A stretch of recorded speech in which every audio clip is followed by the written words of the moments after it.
Merry Christmas, y'all. I hope you guys had a good time, had some good presents, or at least a couple of friends and family along, hanging out and just, vibing. It's kind of strange that studios would release films on Christmas, but hey, I'll take it. Up next is gonna be Nosferatu, and you already know that movie's gonna be good.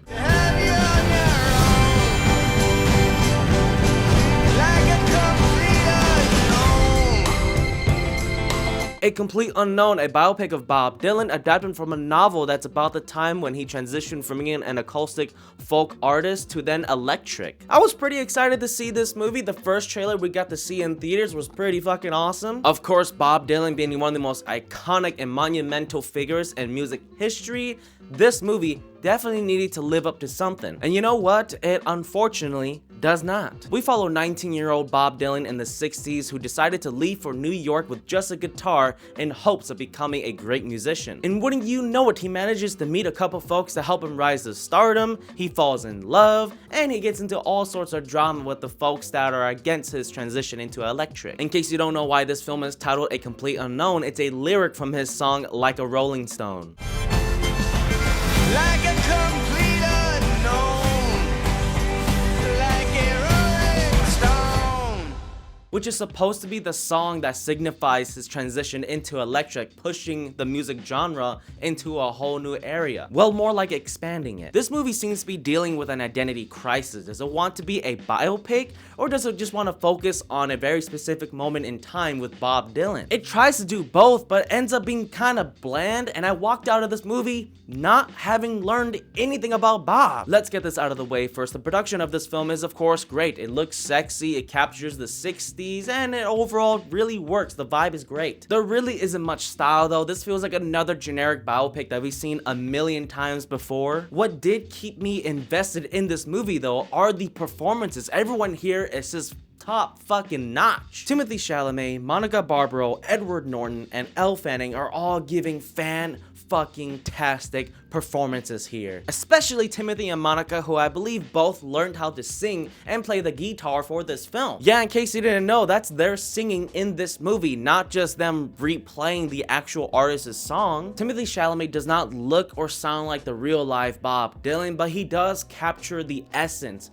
of the man himself. He's got the speech pattern down and talks with the back of his mouth rather than the front. Like the way I'm talking right now is a really wide open front, all this, but then you switch over to Bob Dylan and you talk a bit more like this, more muted, and as if you got something going on in the back of your throat. Basically, you're cutting back on all the expression and going a bit more muted, more introverted, just speaking at the back of your mouth. While I enjoyed the performances, the songs, the production, this film does nothing to give us an idea of who Bob Dylan is. Seriously, it lives up to the title by giving us nothing about Bob Dylan and his past. And the movie does such a poor job trying to help us understand Bob Dylan and why he's wanting to transition from acoustic folk to then electric. We get tidbits of his struggles with life, with fame, with the music industry as a whole, but it's so lackluster that we're left with little substance. We're jumping a lot through time and none of the relationships are being developed enough for any of us to care. The best parts of this movie were really between Timothée Chalamet and Elle Fanning. When things were getting emotional, they're having struggles in their relationship and they're talking about life and where they want to go, what they want to do. We get to see a little bit of a side of this person that we haven't seen before. The internal struggle that Bob Dylan is dealing with in this moment in time when he's having this very emotional moment with Elle Fanning. Some reviewers out there have claimed how it's okay that this doesn't try to solve the mystery of Bob Dylan, but I think that's bullshit. I think this movie has a job to give us an idea, to go behind the scenes and let us learn a bit about who the man is. It almost offends me how generic this film ends up being because there's so much potential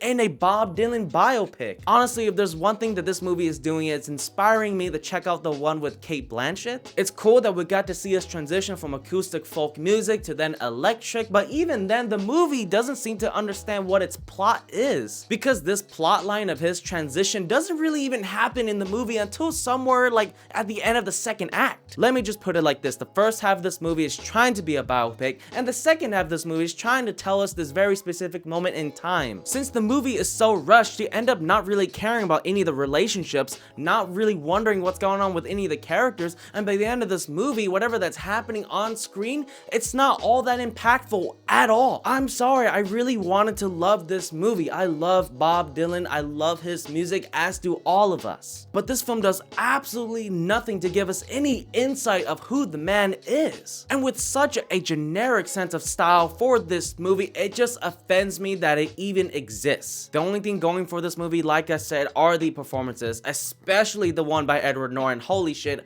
I fucking love him here. Him and Elle Fanning almost steal the show here because there's actual depth with their characters and we get a general idea as to who they are and what they want with their life. I think this movie overall is a huge disappointment and a missed opportunity of telling the story of a man that's considered one of the most monumental figures in the music industry. But hey, maybe you guys will enjoy this film more than I did. If you liked Elvis and Bohemian Rhapsody, then you're probably gonna love this one. I didn't like either of those two films because they were some of the most forgettable biopics ever. Steve Jobs and Rocket Man is where it's at, baby. Alright, that's enough of me.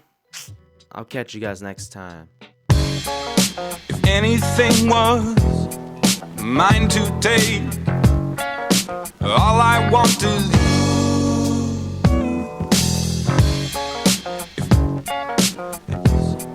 Mine to take, mine to